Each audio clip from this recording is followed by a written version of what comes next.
शूल खड्ग घेऊनी विनाशण्या असुर ये बनून रौद्रगामिनी प्रकाशण्या तिमिर ये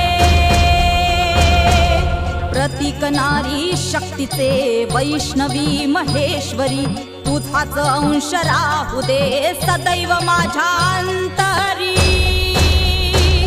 आई अंबे